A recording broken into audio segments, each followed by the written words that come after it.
नमस्कार, स्वागत है आप सभी का स्पेशल रिपोर्ट में और मैं हूं प्रियंका आपके साथ।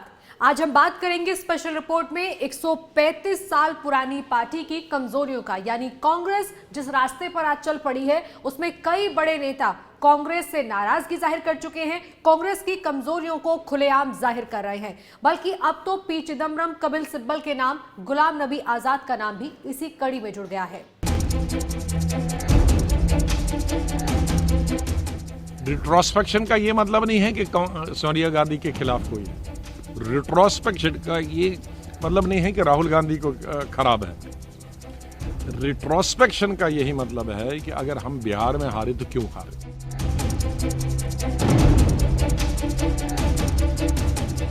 लीडरशिप को भी मेहनत करनी पड़ेगी, मिडिल रंग को भी मेहनत करनी पड़ेगी, निचले लेवल पे भी मेहनत करनी पड़ेगी।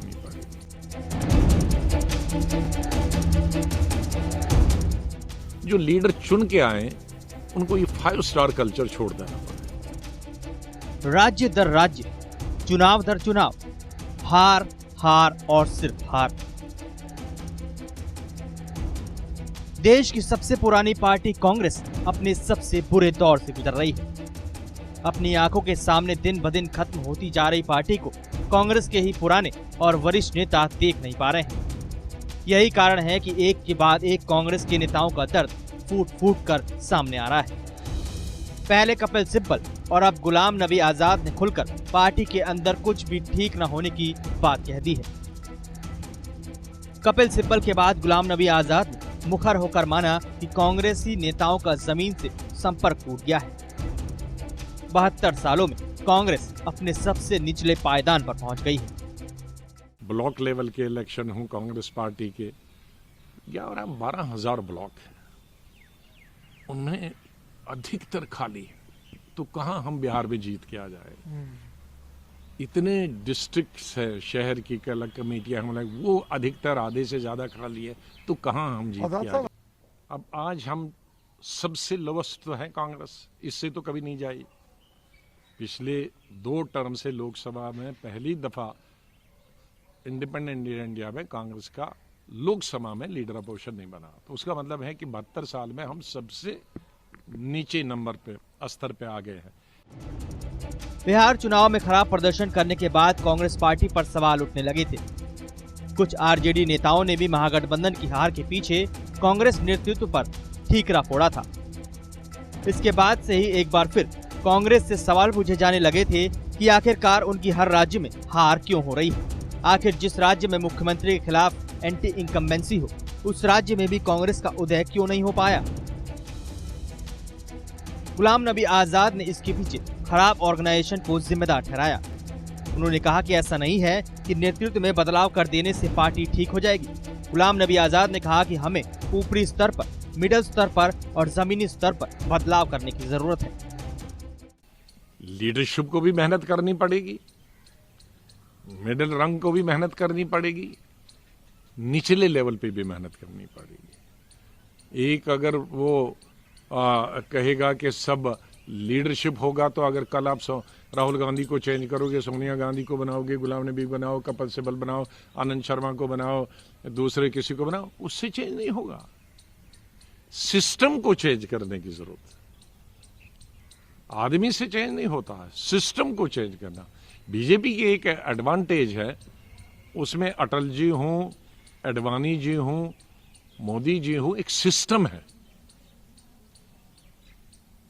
उनकी फिक्स है आरएसएस वाला, वो कोई भी आए हैं, उनको तो अपना 24 घंटे काम करना, 24 घंटे काम। उनको तो पूछ के कोई नहीं काम करता, कहाँ पहाड़ चढ़ते हैं, कहाँ उतरते हैं। फिर लीडरशिप कोई आएगा तो ठीक है, कोई लीडरशिप ज्यादा एक्टिव होगा, कोई कम होगा, लेकिन ढांचा होगा। हमारे ढांचे को जो है, स्ट्रक्चर है, वो कमजोर है, वो कोलैप्स हो गया। कपिल सिब्बल की तरह ही गुलाम नबी आजाद ने भी कठोर शब्दों का इस्तेमाल किया और अपनी ही पार्टी के नए बने वीआईपी कल्चर पर सवाल उठा दिए। उन्होंने कहा कि पार्टी के अंदर वीआईपी कल्चर को खत्म करना होगा। चुनाव मेहनत से जीते जाते हैं और उसके लिए काम करना पड़ता है। एक ही दिन पहुंचकर चुनाव में जीत हासिल नहीं की जा सकती। ये इलेक्शन चाहे 2 महीने बाद, 4 महीने बाद, 5 महीने बाद अगर कांग्रेस को रिवाइव करना है, कांग्रेस को जिंदा करना है, कांग्रेस को नेशनल अल्टरनेटिव बनना है, तो उसके लिए ये दो चीज़ें ज़रूरी हैं। इलेक्शन ब्लॉक से लेवल से नेशनल लेवल तक, और पार्टी को प्रोग्राम देना होगा, और तीसरा अकाउंटेबिलिटी हो गई। कोई अगर हारा है तो क्यों हारा, वहाँ का इंचार्ज जनरल सेक्रेटरी कौन था, वहाँ का स्टेट प्रेसिडेंट कौन था, जिस डिस्ट्रिक्ट में सब सीटें हारे हैं, बुरी तारे हैं, वहाँ का डिस्ट्रिक्ट प्रेसिडेंट था, वो कितने साल से था। जो लीडर चुन के आए उनको ये 5 स्टार कल्चर छोड़ देना पड़ेगा। आए पावर में आए, लेकिन अभी कुछ खाने के लिए नहीं है, तो आप पहले आमदनी चुन्नी और खर्चा रुपया वो नहीं है। आपको पहले अचीव करना, उन लोगों के गांव में बैठना होगा, रात वहाँ हुई पब्लिक मीटिंग तो वहीं बैठना होगा, डिस्ट्रिक्ट में रात हुई तो वहीं बैठना होगा, मेहनत बहुत करना होगा। हाजिरी लगाने के लिए पद नहीं लेने चाहिए। कांग्रेस जो खुद को देश की सबसे पुरानी पार्टी कहती है, उसके हालात आज ऐसे हैं कि लोकसभा के अंदर उसका लीडर ऑफ अपोजिशन तक नहीं है। ये नहीं, राहुल गांधी के कांग्रेस पार्टी के अध्यक्ष पद से इस्तीफा दिए जाने के बाद से अब तक कोई फुल टाइम अध्यक्ष कांग्रेस को नहीं मिल पाया है। सोनिया गांधी ही अब भी कांग्रेस की अंतरिम अध्यक्ष है। पार्टी की स्थिति इतनी खच्चर हो गई है कि अब उनका कोर वोट बेस भी दूसरी पार्टियों में अपना अस्तित्व ढूंढने लगा है। ताजा उदाहरण बिहार में ओवैसी है, जहां उन्होंने कांग्रेस की सीटें खींचकर उन्हें तगड़ा झटका दिया। बिहार में ओवैसी की पार्टी AIMIM ने 5 सीटें जीती। रिट्रोस्पेक्शन का ये मतलब नहीं है कि सोनिया गांधी के खिलाफ कोई है। रिट्रोस्पेक्शन का ये मतलब नहीं है कि राहुल गांधी को खराब है। रिट्रोस्पेक्शन का यही मतलब है कि अगर हम बिहार में हारे तो क्यों हारे, हम मध्य प्रदेश में हमारी सीटें कम आई तो क्यों आई, इस पे चर्चा हो, और फिर चर्चा करने के बाद जो उससे मंथन करने के बाद जो निष्पक्ष निकले उसको हम कैसे प्लग कर सकते।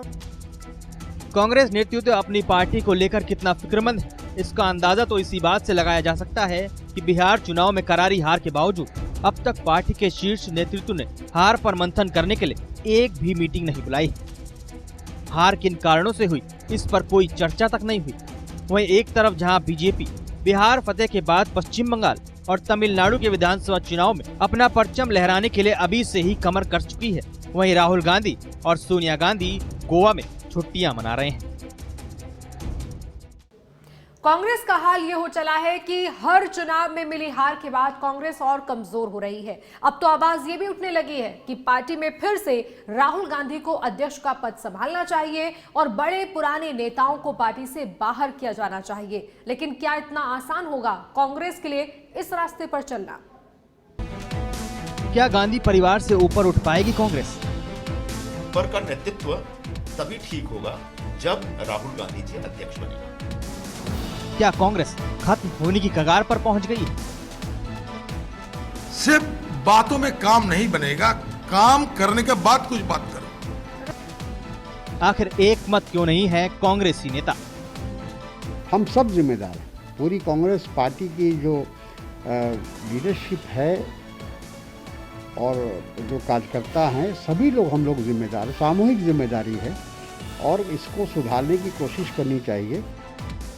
ये सभी सवाल इसलिए क्योंकि कांग्रेस की हालत दिन ब दिन पतली होती जा रही है।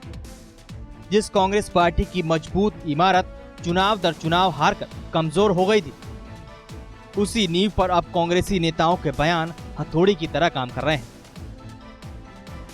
बिहार हार के बाद मानो पार्टी के अंदर भूचाल सा आ गया है। कांग्रेसी नेता पार्टी में ऑर्गेनाइजेशनल बदलाव की मांग तो कर रहे हैं, लेकिन सीधे तौर पर नेतृत्व का नाम नहीं ले पा रहे हैं। हालांकि जो नेता पार्टी को सुधारने के लिए परिवर्तन की बात कर रहे हैं, उनकी आवाज को दबाने के लिए भी कम लोग नहीं हैं। कांग्रेस के अंदर ही अब भी बहुत से ऐसे नेता हैं जिन्हें अब भी कुछ खराब नजर नहीं आता। वो लोग तो परिवर्तन की बात करने वालों पर भी धावा बोल रहे हैं। उनके लिए कांग्रेस में अब भी सब चंगासी। वो पहले भी ऐसे बात रखे थे, उनको बारी बड़ी चिंता है कांग्रेस पार्टी की, इंट्रोस्पेक्शन वगैरह वगैरह।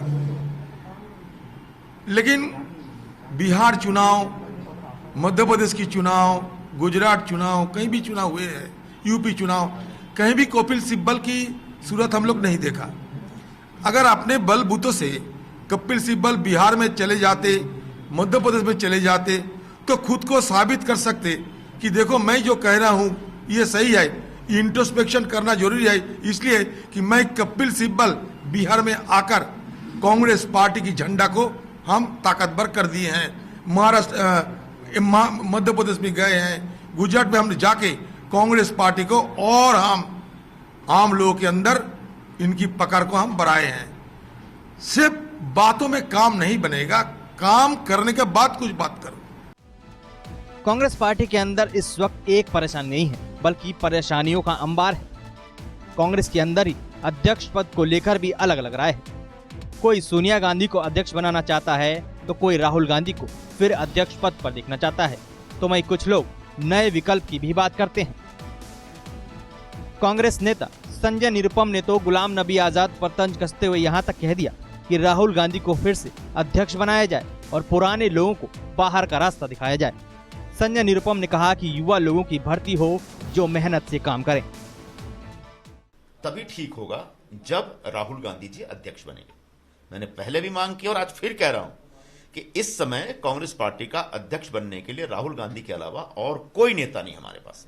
तो तत्काल राहुल जी अध्यक्ष बने और पूरे संगठन में एक आमूल चूल परिवर्तन की आवश्यकता है।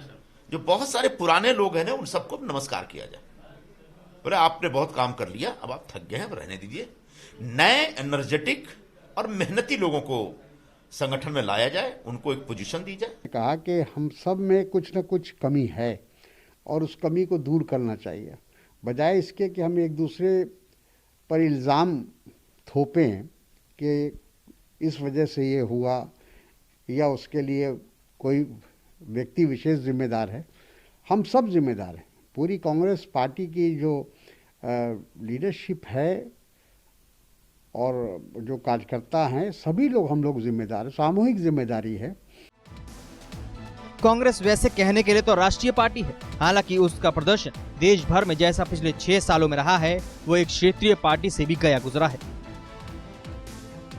दिल्ली, बिहार, उत्तर प्रदेश, हिमाचल प्रदेश, उत्तराखंड, असम, मध्य प्रदेश और कर्नाटक, हर जगह से कांग्रेस का सफाया हो चुका है।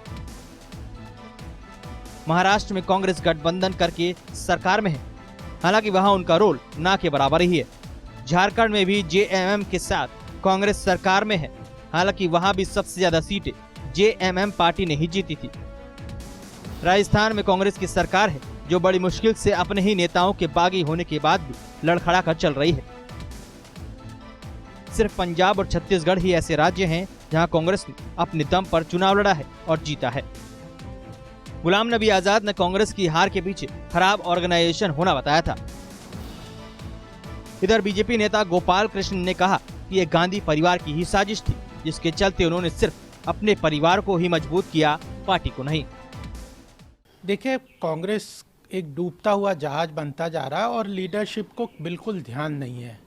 उन्होंने जो गुलाम नबी आज़ाद जी ने महत्वपूर्ण बात की कि स्ट्रक्चर डिस्ट्रॉय हुआ है। जब से कांग्रेस में गांधी परिवार हावी हुआ है इंदिरा गांधी के बाद, पूरा स्ट्रक्चर कांग्रेस के अंदर डिस्ट्रॉय किया गया एक सिस्टमेटिकली तरीके से, ताकि डेमोक्रेटिक प्रोसेस से कोई ऊपर आ ना सके और गांधी परिवार का वर्चस्व बना रहे।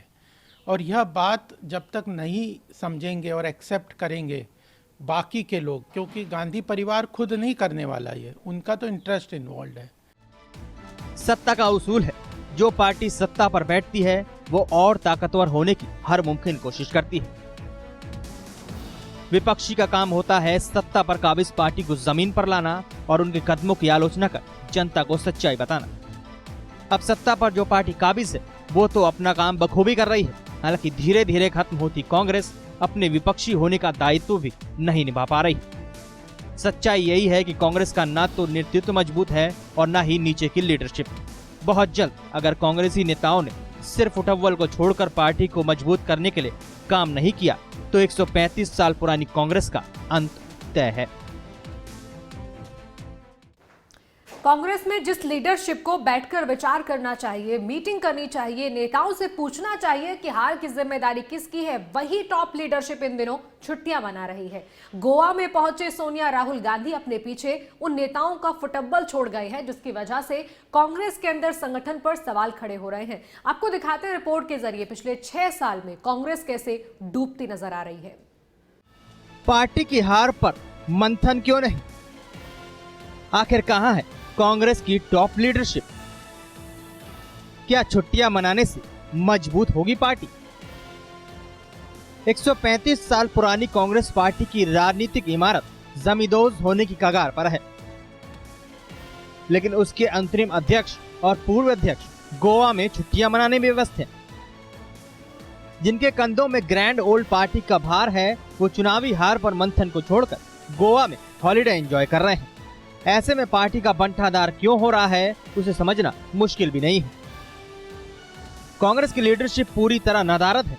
पार्टी के वरिष्ठ नेता पार्टी की भलाई के लिए अपनी आवाज उठा उठाकर थक गए, लेकिन उन्हें सुना नहीं गया। आज की तारीख में कांग्रेस का जो सबसे बड़ा संकट दिखाई पड़ता है वह यही है कि पार्टी की जो लीडरशिप है, जिन्हें सोनिया गांधी और राहुल गांधी भी कहा जा सकता है, वे पार्टी के अंदर से उठ रहे सवालों को एड्रेस नहीं कर रहे हैं। सवाल सही भी हो सकते हैं और गलत भी, लेकिन उन्हें एड्रेस करना जरूरी है। सवालों पर चुप्पी संकट का हल नहीं, यह चुप्पी ही पार्टी के संकट को और ज्यादा बढ़ा रही है। यही कारण है कि वरिष्ठ नेता अब खुले तौर पर सामने आ रहे हैं। वो विचारधारा कमजोर हो रही है। उस विचारधारा को चलाने वाले जो हमारे मशीन के पुर्जे हैं वो ढीले हो गए हैं, या कहीं उनमें जंग लग गया है। जहां जंग लग गया है उसको निकाल के उसको रिप्लेस करो, जहां ढीला हुआ है उसको टाइट करो।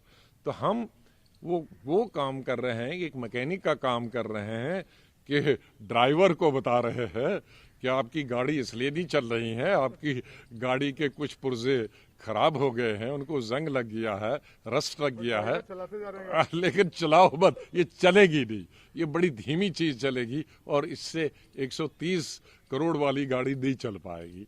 तो हम उसको सतर्क कर रहे हैं, हम उसको होशियार कर रहे हैं, हम उसको ड्राइवर को नहीं कहते तुम हट जाओ। और पार्टी के अंदर निराशा भी घर कर रही है और विद्रोह की आग को हवा भी मिल रही है। ये दोनों स्थितियां पार्टी की सेहत के लिए बेहतर नहीं कही जा सकती।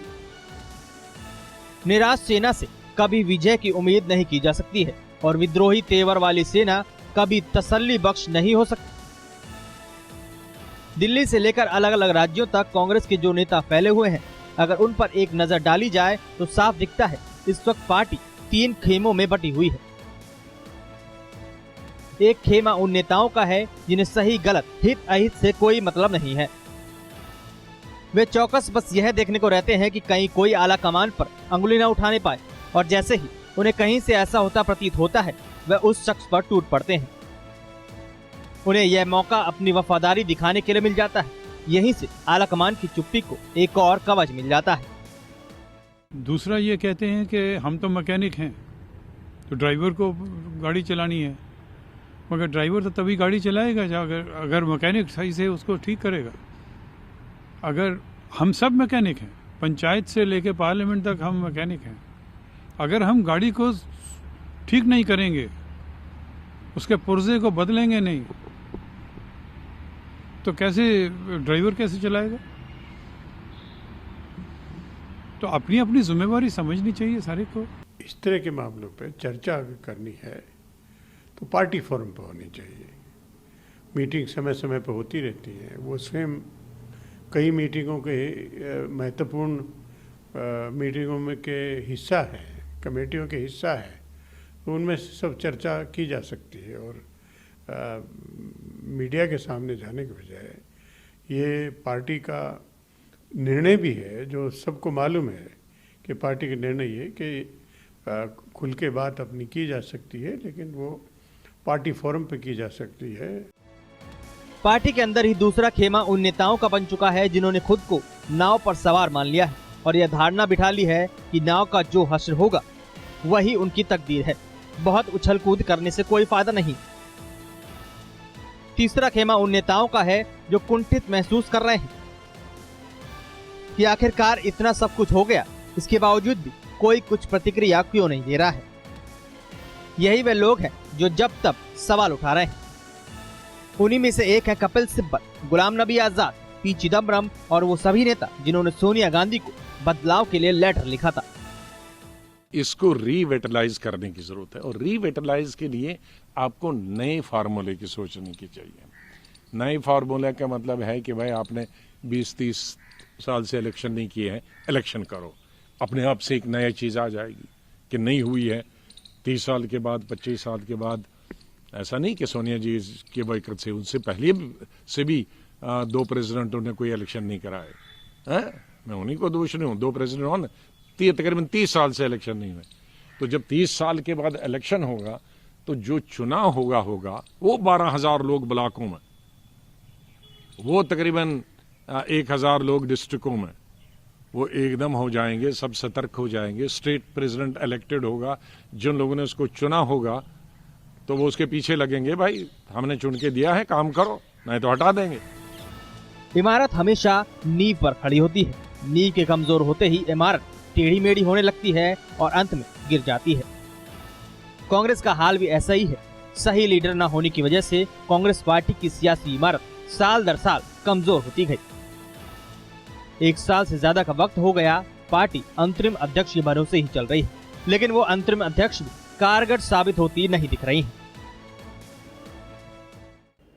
फिलहाल तो अगले साल जिन 2 राज्यों के अंदर चुनाव है, वहां क्षेत्रीय पार्टियां सोच रही हैं कि कांग्रेस के साथ जाना भी है कि नहीं।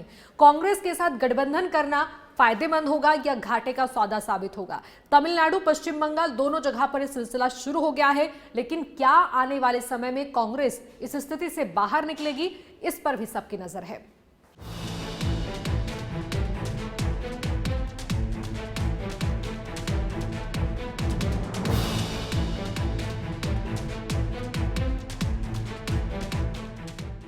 बिहार चुनाव में कांग्रेस के खराब स्ट्राइक रेट के कारण उन राज्यों में पार्टी की मुसीबत बढ़ सकती है जहां आने वाले कुछ महीनों में चुनाव होंगे। बिहार का असर पड़ोसी राज्य पश्चिम बंगाल से लेकर दक्षिण में तमिलनाडु तक उन राज्यों में ज्यादा होगा जहां कांग्रेस पार्टी को एक मजबूत गठबंधन की दरकार है। पश्चिम बंगाल में वाम दलों के साथ कांग्रेस के गठबंधन की घोषणा पहले ही की जा चुकी है, लेकिन तमिलनाडु में डीएमके के साथ कांग्रेस पार्टी के सामने ज्यादा बाधाएं आ सकती है। बिहार में महागठबंधन की हार के पीछे कांग्रेस पार्टी को दोषी ठहराया जा रहा है। महागठबंधन में सबसे खराब प्रदर्शन कांग्रेस का ही रहा, जो 70 सीटों पर चुनाव लड़ी और 27% की स्ट्राइक रेट के साथ सिर्फ 19 सीटें जीतने में कामयाब हो पाई। इस खराब प्रदर्शन ने सहयोगी नेताओं को कांग्रेस पर उंगलियां उठाने के लिए प्रेरित किया है। कांग्रेस पार्टी के प्रदर्शन का ये ट्रेंड चिंताजनक है कि उसने जिन राज्यों में भी क्षेत्रीय दलों के साथ गठबंधन में चुनाव लड़ा, उन्हें नुकसान भी पहुंचाया। उत्तर प्रदेश में पार्टी ने समाजवादी पार्टी के साथ गठबंधन में 2017 का विधानसभा चुनाव लड़ा और 114 सीटों में से सिर्फ 7 सीटें जीती, यानी 6.14% का बेहद खराब स्ट्राइक रेट।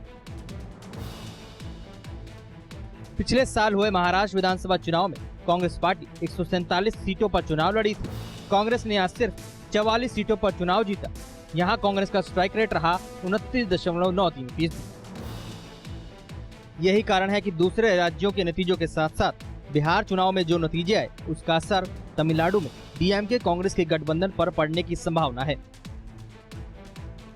2016 में यहाँ कांग्रेस ने 40 सीटों पर चुनाव लड़ा था और 19.51% के स्ट्राइक रेट के साथ सिर्फ 8 सीटें ही जीत पाई थी। इसे एआईएडीएमके की जीत और डीएमके की हार का कारण बताया गया था। विशेषज्ञों का मानना है कि डीएमके उस गलती को दोहराना नहीं चाहेगी और कांग्रेस उस हालत में नहीं होगी कि अपने आप को बहुत ज्यादा आगे रख सके। डीएमके के नेता अभी कुछ बोलने की हालत में नहीं है। एआईएडीएमके का मानना है इस बार पार्टी जीतने पर ध्यान केंद्रित करेगी और सर्वश्रेष्ठ रणनीति बनाई जाएगी। हालांकि कांग्रेस पार्टी के नेताओं को लगता है कि बिहार के नेताओं के आधार पर राष्ट्रीय स्तर का अनुमान लगाना बेवकूफी होगी।